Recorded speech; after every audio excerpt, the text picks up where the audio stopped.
Hi, everyone. Welcome to the video lecture for Unit 4 in the Religion, Race, and Ethnicity course. And in this unit, we will be making a pretty significant shift from the Abrahamic traditions that we have studied so far, namely Islam and Judaism, which are very much monotheistic at their core. And we are moving to a study of Hinduism, the main religion of South Asia, and of course, Hinduism presents us with some very different ground rules, both in terms of how it conceives of God and gods, and also the way it conceives of this life and the afterlife. And so it is a testament to the diversity of religious worldviews and religious traditions, and leads us to focus in terms of our themes in the course on issues of hierarchy, caste, and colorism, which are interwoven issues within the Hindu worldview, zeroing in on the manifestations of caste and colorism in contemporary Indian society. So as usual, we will rewind a little bit and cover some historical and conceptual background for the Hindu tradition in order to contextualize inquiry into these issues in our day and age. So I will share the screen.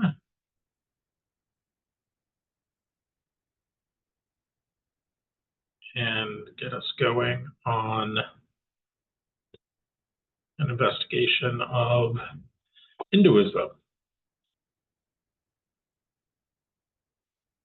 So let's think about some key questions for this unit. First of all, we're in this video lecture in concert with the chapter from Prothero. We'll hopefully give you some idea about the first question, the origins of Hinduism and its key concepts and dimensions. We'll also look into some traditional mythic and doctrinal foundations for caste and the privilege of fairness or light skin. We will investigate whether colorism is endemic to South Asian culture or Hinduism, or to what extent it has been driven by outside forces like colonialism and commercialism. Another thesis that we'll come across, which is quite interesting, is whether the concept of caste can be applied to other cultures, including our own culture in the United States, even when this idea is not explicit. Also, you will have the opportunity to examine and explore these issues, caste and colorism in contemporary India, by viewing one example from contemporary film and media from the list of the menu of 4 that are presented to you within Brightspace.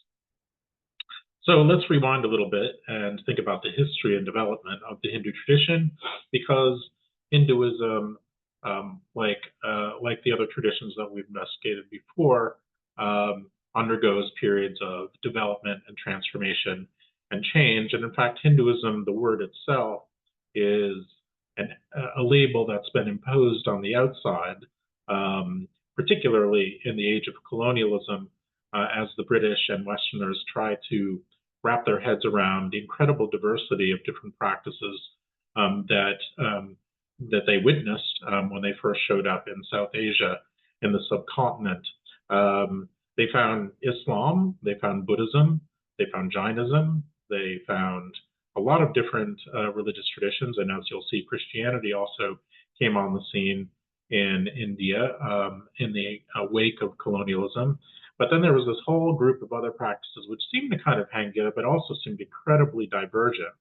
And in order to try to wrap them all together, the British in particular, and then eventually the European West, started using a label, Hinduism, to try to group together all of these different practices. It's an interesting question. Is there some sort of unifying thread within what we call Hinduism? In the Prothero chapter, we'll give you some hints and clues about investigating that. But just so you know, there's a lot going on within Hinduism, many different layers in its development, many different texts, many different ideas, many different gods, and it's all grouped together within this broad label. So we start way back when, some 6,000 years ago, perhaps even going back further, to a society called the Indus Valley Civilization. And the Indus Valley Civilization, surprisingly enough, grew up around the Indus River in in the northwest part of the subcontinent, the Indian subcontinent, and you can see it here on this map. This was a fairly advanced society early on. There was trade, there were developed cities. The Harappan civilization, as it's also known, engaged in trade throughout the Arabian Sea and throughout Southeast Asia. Actually, it had an organized political order. It was fairly sophisticated and probably lasted for at least a couple of millennia. And it indeed grew up around the river. The river was absolutely central to its agriculturalism and to its trading practices. It was a collection of city-states, and the Harappan civilization, it gets its name from one of those city-states, namely Harappa. Another famous one is Mohenjo-daro. What we know about this civilization comes to us solely from the archaeological evidence, the things that have been dug up. And here's one of them, which is interesting, a seal that depicts a male figure who something looks like the god Shiva, who we'll meet in a little bit, but who is also seemingly engaging in something that looks like a yoga pose, leading some to suggest that yoga has been native to South Asia for at least 5,000 or 6,000 years. There's definitely religion going on in the Indus Valley civilization, and seemingly the worship of a variety of gods and goddesses. And here are some depictions of what archaeologists think are probably representations of the divine feminine, or at least representatives of the worship of the divine feminine, perhaps a temple priest on the left, and an image of a maternal, feminine, nurturing goddess in terracotta on the right. Upshot, there's a lot going on in South Asia going way back to ancient times, and a native population, an indigenous population there that seems to be perhaps feeding into impulses that are very important all the way up to the present within the religion we call Hinduism. In about 1500 or thereabouts, before the Common Era, right, that is 3,500 years ago, something happens. There's a shift. A group of people seemingly from Central Asia, though we don't know exactly where they're from, come down out of the plains and start to expand outwards. And you can see here they expand outwards not only towards South Asia, and you can see the Indus Valley down there on the bottom right with Mohenjo-daro highlighted, but it expands all over the place, including eventually up into contemporary or up into Europe at that time. These people are different. They percolate into South Asia. They encounter an Indus Valley civilization that's probably already on the decline, and they kind of overtake it. This group of people, they are a group of nomadic warriors who bring their food supply with them, namely cattle. They obviously have developed religious practices, a different language structure, and also a different idea about how society should be organized, or a very distinctive one, a very distinctively hierarchical one. These people are called, or they call themselves, Arya, which means noble or bright or simply the best. And sometimes they're called the Aryans, and that word in and of itself is, of course, racially charged, especially as we're just making the move from thinking about anti-Semitism in Europe to this unit on Hinduism. Aryan, the idea of a noble, bright, superior, and indeed lightly complected people or lighter complected people who were warriors and conquerors who basically subjugated every people that they encountered on their journeys, captured the imagination of European white racists, and they kind of plugged into this Aryan myth. And you'll read a bit about this in one of the articles that are assigned for this unit. Historically speaking, we're talking about a group of people who simply refer to themselves as the noblest and the best. And they went under the name Arya. Now, what did these people bring with them to northern India when they arrived? They brought a new polytheism that is very largely a nature polytheism. That is, the gods and goddesses within this set of gods, they're connected with features of nature like the earth or the heavens or the moon or the sun, etc. There's a patron god, right? A warrior god who is the champion of the Aryan people, namely Indra. There's a fire god, Agni, who's very important because one of the central rituals that the Aryans performed in order to communicate and make sacrifices to their gods was the fire ritual.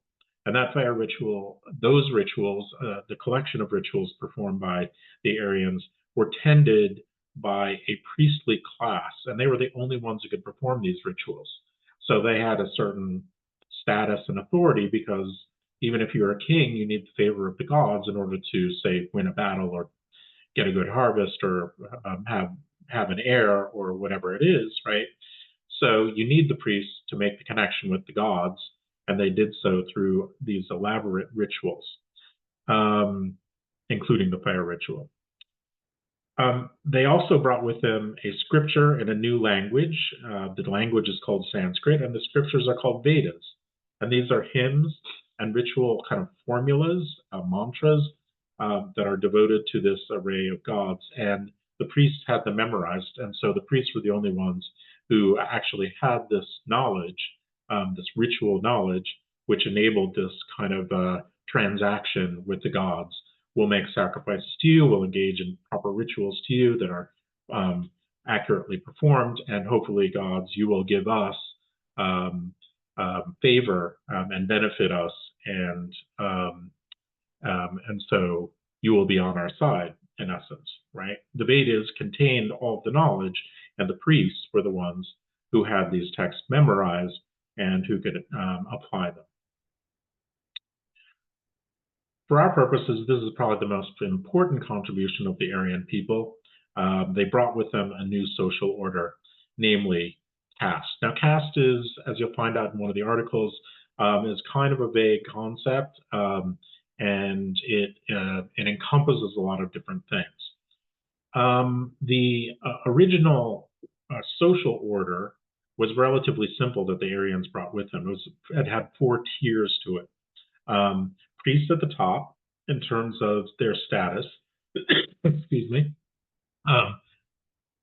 because they were the ones who had that connection with the gods. Next were the warriors or the political leaders, right? They were second behind the priests, right? Because once again, this is a status order. And then the merchants, craftsmen, landowners, etc. And then below these top 3 were the rest, who were the servants of the top castes. This order is hierarchical and hereditary. So when you were born in a certain category, that means that you were stuck in that category for your entire lifetime. There's no changing caste. Now, maybe back in the day, this was a little bit more of an open-ended set of categories for both for people and for the world and for all kinds of things, as one of our articles will point out. But in essence, you've got the idea of caste here to the extent that these categories are arranged hierarchically from top to bottom, and they imply a certain kind of fixed hereditary order that sticks with you as an individual, no matter what you do. It is authorized famously by this myth from the Vedic texts, namely the Parasha Sutta or the Purusha hymn. And in this hymn, you will see that The world comes from the sacrifice of this cosmic man, this cosmic person. And so this ritual human sacrifice produces all of the things in the universe and in creation. And as part of that, the sacrifice divides up the body, and different parts of the body become the origins of the different caste categories, right? So Brahmins come from the mouth, the Kshatriya come from the arms, um, the merchants, the Vaishya, come from the thighs, and the servants come from the feet of this primal sacrifice. And all of those, of course, parts of the body have allegorical significance. For example, the mouth for the Brahmins makes a lot of sense because Brahmin, the word priest, and a lot of words that we're going to run into are related to the idea for prayer, which is the root behind Brahmin.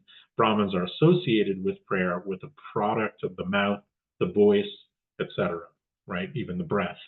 So all of these layers of the sacrifice have this symbolic significance. Once again, here we see a myth that naturalizes certain social categories. So this is the way it was back then, according to the myth, and this is the way it will always be because it is authorized by this myth. So those social distinctions are upheld within the religious tradition by this story and others like it. So there we go. The Vedic worldview establishes itself between 1500 and about 500 before the Common Era in northern India, and becomes the dominant social order for quite a long period of time. And to this day, the Vedas are thought to be the most authoritative text in the Hindu tradition. They're not the most widely read, certainly, but they're thought to be the most authoritative. But in the middle of all this, people start to wonder and start to dissent. They start charting other religious paths in the midst of Vedic culture. And one of the strands that comes out of this is a more philosophical or speculative brand of thinking and a kind of desire to step back from this hierarchical, priest-driven understanding of religion and society and to pursue deeper truths. So what we have are people starting to drop out of Vedic society, to go off into the forest, to engage in deep introspection and speculation. And these people who drop out discover a lot of amazing things, and they, in fact, discover ideas that provide the absolute kind of bedrock framework conceptually for what we eventually call Hinduism.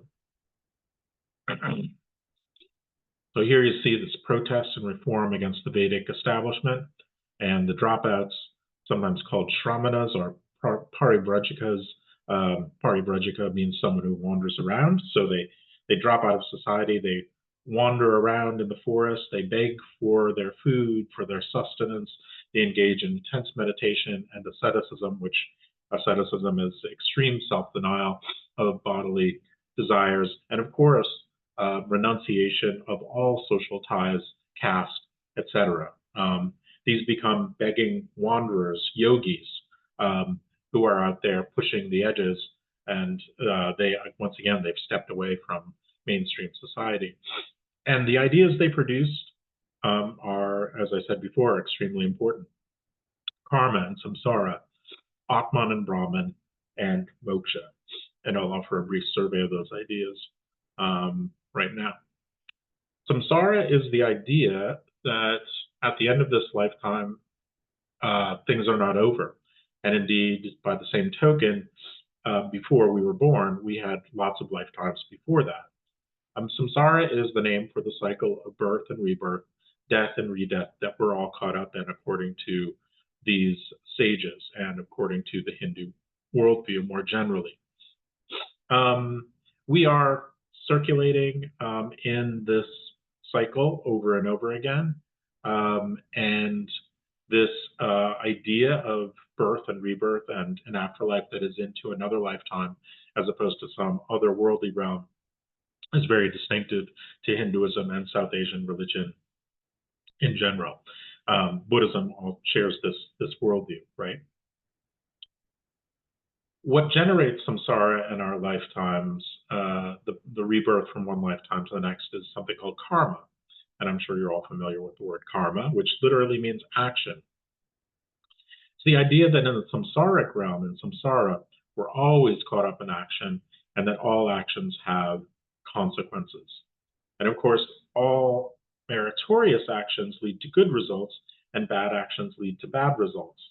Now, we tend to think about this in popular culture and in common usage as something that that karma happens relatively soon. If you do something bad, to somebody in the morning, then in the afternoon you trip over a curb or something like that, and we say that that's karma.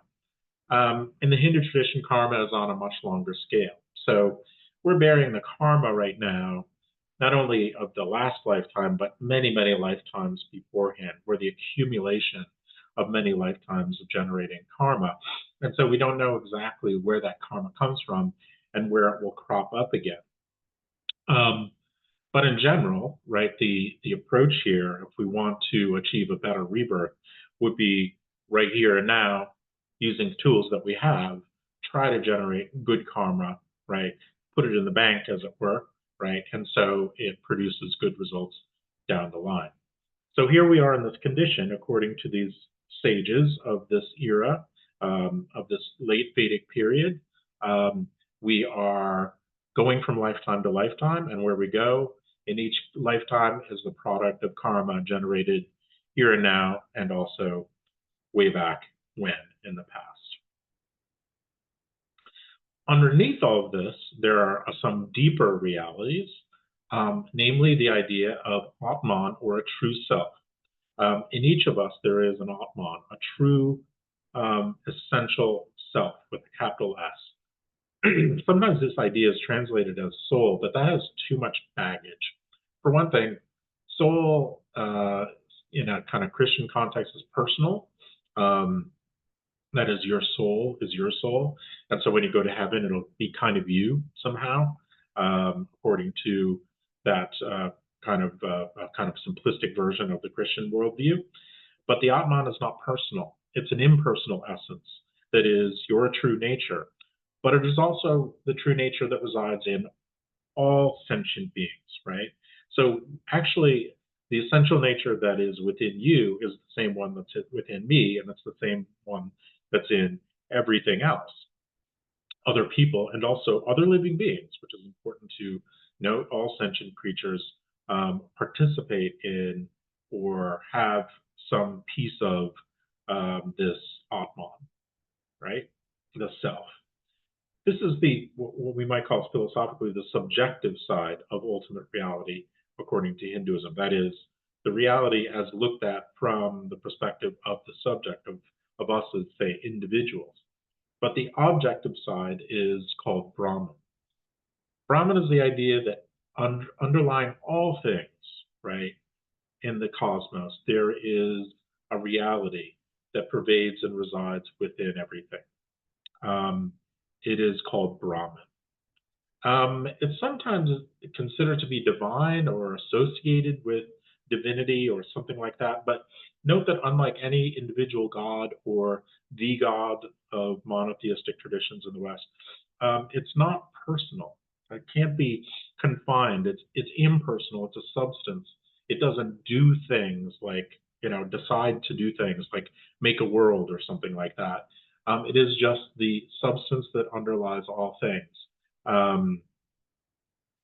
What it suggests is a couple of things: that the diversity of the reality that we encounter, the apparent differences between things, including ourselves in the world, et cetera, that's illusory. It's all one and the same substance, namely Brahman. And indeed, the Atman within ourselves, our own true nature, is Brahman, right? Atman equals Brahman. Your true essential self is the same as that underlying reality beneath all things. Attaining this realization, peeling away the layers of individuality, the layers of the body and the layers of desire and the layers of the mind, etc. Peeling away the ego and encountering this true essence, right, which is the essence underlying all things, is the goal of this form of Hinduism, this yogic form of Hinduism. And it is indeed the highest goal ultimately within the Hindu tradition. It's the idea of moksha, or liberation. The key is when you make this realization, when you immerse yourself in this underlying reality, it puts an end to the striving, the action, the desiring, the wanting more that's associated with the cycle of birth and rebirth, samsara and karma. It puts an end to that. Ultimately, samsara and karma are a burdensome phenomenon. We go around and around and around, and maybe we do good deeds and we rise to the top, right? And we rise to the top of society, become a priest or a king or something like that. But then, because we're human beings engaged in action and we're imperfect, some sort of karma comes back around and gets us and plummets us back downward. It's a kind of endless, ceaseless cycle. So the ultimate game, the middle term goal is maybe to ascend up the ladder of lifetimes. But the long-term goal, the ultimate goal in Hinduism, is to escape the cycle altogether. So most Hindus are occupied with what some scholars have called the ordinary norm. That is, do good deeds, worship the gods in order to achieve a better lifetime in the next one or in the future. But some people, some members of the Hindu tradition, go for the extraordinary goal, which is to get out of the cycle altogether. And the extraordinary goal takes extraordinary measures, right? As I mentioned before, stepping away from society, stepping away from family, social obligations, stepping away from desires, engaging in intense self-discipline, the lonely quest in certain ways of going off into the forest and turning in oneself, engaging in intense self-discipline in order to discover that deep, true essence, right? That abiding essence, Atman, Brahman, which resides within us and in the world around us. So when it comes to the ordinary norm and pursuing good rebirths, and I'm separating the two things out, though, of course, if you want to attain the ultimate goal of moksha, you do have to do good things along the way in order to get there. So they're not completely separate. It's just two different, very important difference between emphases, but they are related together. But if your average person who's not ready to, step away from society, right, and go off into the woods, what you want to be working on, and what most people are working on, is doing meritorious things, gaining merit in order to achieve a better rebirth next time around or in future lifetimes. And the way to do that is to adhere to Dharma. And in the wake of all these kind of reform movements that I've been talking about, and that kind of revolution of philosophical brands of Hinduism, more establishment leaders within the tradition reasserted the importance of social duties in thinking about Dharma. Dharma is defined in a number of different ways, but generally it's referring to a kind of cosmic or social or individual order, a law, a kind of code of morals, a duty, a sense of propriety. You can use a bunch of different words for that, but in general, it's the responsibility that we have to uphold a certain moral order. The texts that outline Dharma within the Hindu tradition, including the laws of Manu, offer a refinement of caste duties, a reinforcement of the importance of caste duties and the relationships between castes. And this reassertion is pretty rigid and pretty hierarchical, right, in these particular texts. And this legacy has lived on to this day, as you'll see. These texts talk about a kind of the staging of one's lifetime, student to householder, to retirement, to renunciation, if that's possible. Renunciation, that is that quest for moksha. And it outlines certain kinds of basic goals that one should pursue in life that are acceptable in life. Wealth, prosperity, and comfort is okay in the Hindu tradition, depending on which style of life that you're choosing. Obviously, if you're pursuing renunciation or asceticism, wealth and comfort are not at the top of the list. For a householder, right, setting up a family, um, sensual pleasure and satisfaction, sexual satisfaction, are part of your duty in a sense, right, as a human being. Once again, if you're in that phase, if you're in a different phase, that goal is going to recede. Pursuing your ethical duties, very important, obviously within Dharma, with an underline underneath the kind of imperative not to harm others and not to steal from others. All these kinds of acts generate very bad karma. And again, a legitimate goal in life is the pursuit of moksha or liberation if you're in a position to do so. In these texts during this period, we see continuing differentiation of caste. And in Indian society, we start to see things go way beyond those original four categories and develop into hundreds of subcategories called jatis.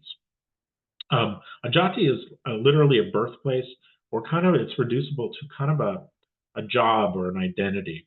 Some of these jatis are very closely aligned with your occupation, your family's occupation. So if your father was a shoemaker, then you will be a shoemaker, or you belong to the shoemaker category, right? Kind of like the way that European guilds were and European, the way that things worked out in the Middle Ages, that you belong to a certain class of people who did a certain thing within that society. I just mentioned shoemaker, like that's a common last name, right? The reason we have last names like that, like Miller, Shoemaker, et cetera, right, is because it's an inheritance of that system in Europe, right, where people belong to a certain group that made and did certain things, and it was a hereditary group. Well, jati, in some of its dimensions, is like that. Jati also can refer to certain kinds of ethnic designations or tribal designations. So jati is a big category, and it's encompassed within what we usually call caste. The idea that where you're born, right, constitutes your social identity for the extent of that lifetime, right? And it's a much more differentiated, much more sprawling set of categories than that original four. The original four is still very real, very operative. It's just now much more differentiated, particularly among the servant classes, where we have hundreds, thousands even, of these kinds of jati categories. We also start to see the emergence of another category. There was always the category of the foreigner, right, in Vedic society, those who are foreign, and you'll see examples of that in our readings, right? And I should say that going back to the Vedic period, those categories often had to do with ethnic differentiations, and sometimes they intersected with color and skin color. And this is really important. The Vedic people who came from the outside generally were more lightly complected, and the native people of South Asia were more darkly complected. And that's recorded, as you'll see in the patent article, in some of the Vedic texts themselves, the lighter people versus the darker people who were conquered, right? That myth in and of itself has become extremely important and influential in thinking about color in South Asia. So we have the differentiation between the Vedic people, say, or say later as things go on, native Indians or Hindus, right, and foreigners. But also within Hindu society, we have a subcaste, right, and literally an outcast, namely untouchables. And you'll read about untouchables, and our videos talk about untouchability. A caste, a group who do the lowest of the lowest jobs, at least according to the way that jobs are seen in traditional Hindu worldviews. Cleaning out sewers, anything having to do with human waste or bodily fluids and things like that. Certain kinds of butchering, especially having to do with leather making cows, etc. Jobs that are just extraordinarily difficult, like mining and quarrying rocks and things like that, the cleanup of society. These are the kinds of jobs that were considered to be the most dirty, the most profane, and the people who did them were considered to be literally untouchable, and that's where they get that name. People have appropriated, the people of this class have appropriated a derogatory term for them, namely Dalit, D-A-L-I-T, which literally means broken. And they have appropriated that derogatory label for themselves, right? And so Dalit is now the contemporary word that's most often used by this group of people and advocates for them. This is a minority within Hindu society, but a minority within a country of over 1 billion people is a lot of people. There are probably over 200 million people who are considered to be untouchable in Indian society today. So the next part of Hinduism that we want to talk about, that we need to get a glimpse of at least, is its dominant expression up to this day. All those concepts are still really important. Atman, samsara, karma, all of that stuff is operating in the background. But the way that the vast majority of Hindus spend their religious time is in what's called devotional theism, right? That is, their time is spent in devotion to individual gods and goddesses and the collection of them. Interesting thing about Hinduism, it's polytheistic, right? We use that label. But it can be monotheistic, or at least apparently monotheistic, because some people get completely fixated and focused on just one god, and that's where it's at entirely for them. On the other hand, we have incredible flexibility because you might be kind of personally attached to one god or another. That is, personally, in your own personal experience, you've discovered Shiva or Kali or another god or goddess is really important to you. And then you have like your family's inherited gods, right? Who, you go home and that's the god of your family or household or village or something like that.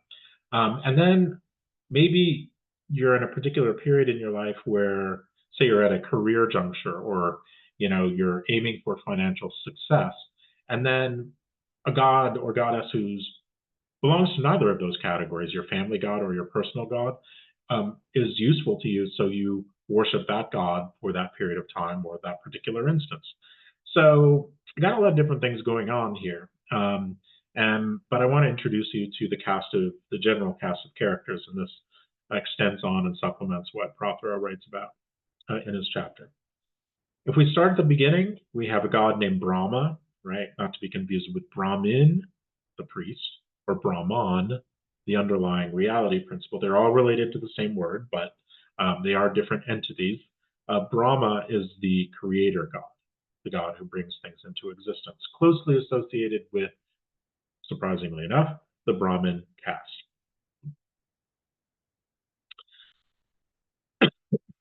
Excuse me. Next, we have the maintainer god, who is Vishnu. And Vishnu is commonly visualized in this kind of regal finery. He's like the ultimate king who's preserving the order of the universe.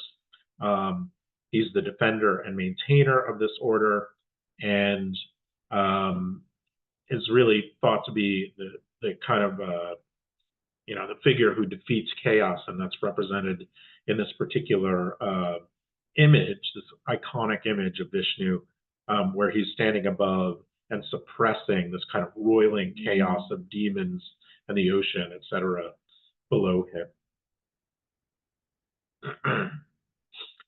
All of these gods have a consort, and we'll focus in on them in just a moment. And Vishnu's consort is the goddess Lakshmi, and we'll talk about her in just a moment.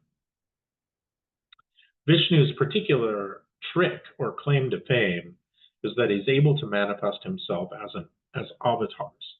And I know you know the word avatar from pop culture. avatars originally, it comes from Sanskrit. It comes from its use in relation to figures like Vishnu.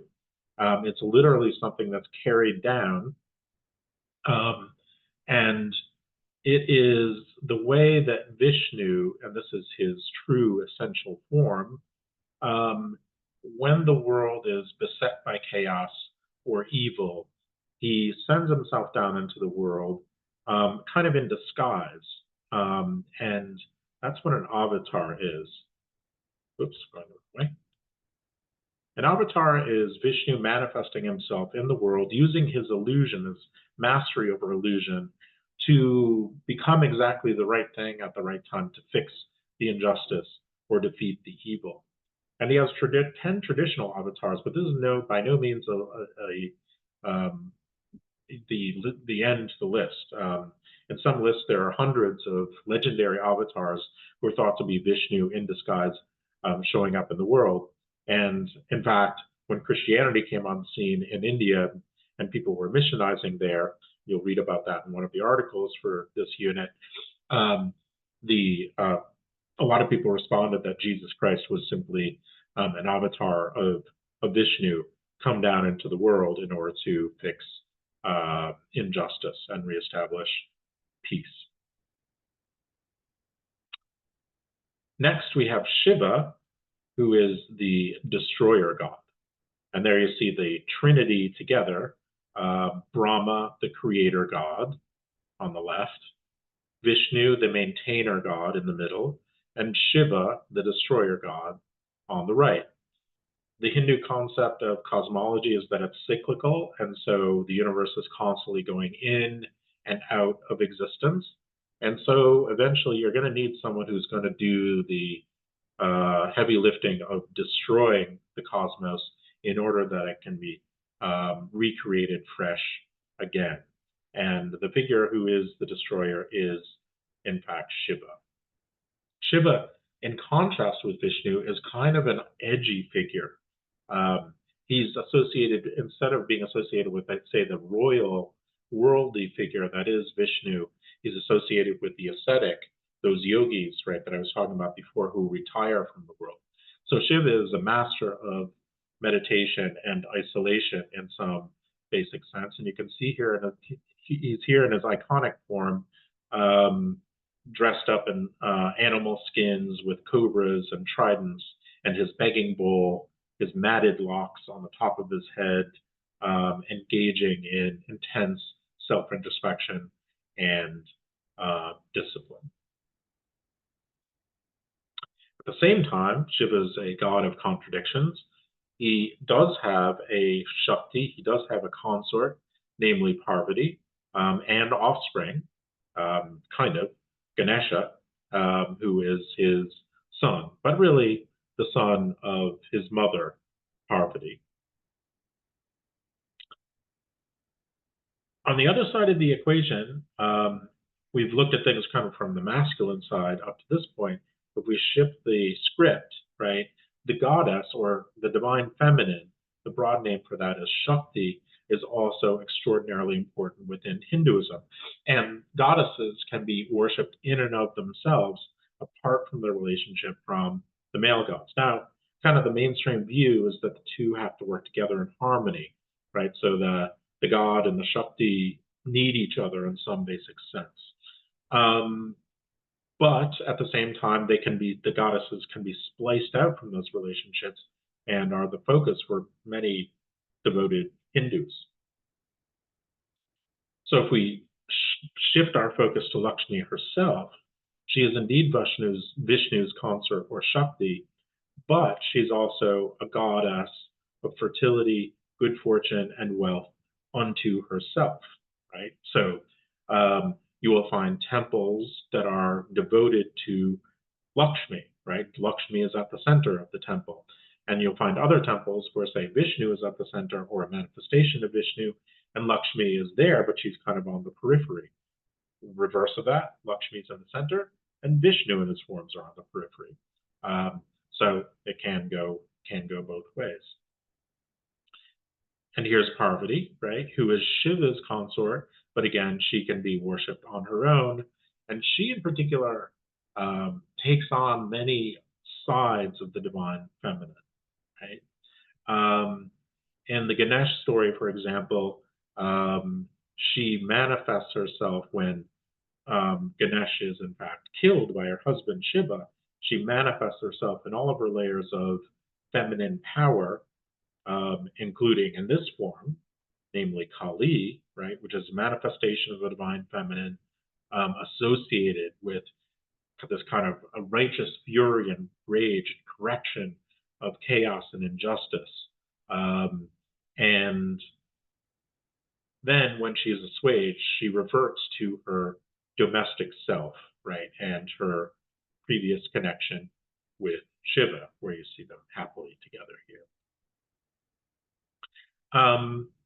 In this image of Parvati, you see something interesting happening. If you look closely, you see that Parvati has many more arms, and she's starting to hold on to things that are generally associated with other gods, including Vishnu and Shiva. And at the very pinnacle of the divine feminine and the imagery of the divine feminine, we have Mahadevi Durga. And Mahadevi Durga has an extensive kind of mythic background, but in essence, Mahadevi Durga is a goddess unto herself, who maybe borrows from the power of the other gods, but according to devotees of Shakti, she stands on her own. She doesn't have a consort. She's absorbed all the functions of all other divinity in herself. So she is, in a sense, as the divine feminine, one-stop shopping for worship of the divine within the Hindu tradition, at least according to her devotees.